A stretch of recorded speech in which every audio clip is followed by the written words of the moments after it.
अहम खबर अपने नाज़रीन तक हम पहुँचाएँगे। अपने नाज़रीन को बताएँ कि मशरिक़ वुस्ता की कशीदगी के असरात अब मुरतब होना शुरू हो गए हैं। आलमी मंडी में तेल की कीमत $100 फ़ी बैरल से तजावुज़ कर गई है।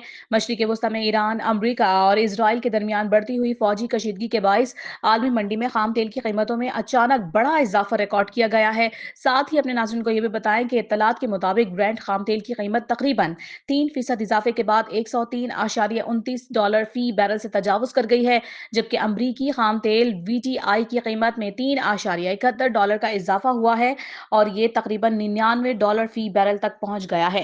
माहिरीन के मुताबिक आबनाए हुर्मस के मुमकिना ब्लॉक होने और तवानाई तनसीबात पर हमलों के खदशात ने आलमी सप्लाई चैन को शदीद मुतासर किया है। बैनुल अक़वामी तवानाई एजेंसी ने इसे तेल की आलमी मार्केट में बड़ा सप्लाई बहरान करार दिया है। अपने नाजरीन को आगाह करते चले कि माहिरीन ने खबरदार किया है कि अगर कशीदगी बरकरार रही तो खाम तेल की कीमत 120 से $150 फी बैरल तक पहुंच सकती है, जिससे दुनिया भर में महंगाई की नई लहर का खदशा पैदा हो गया है।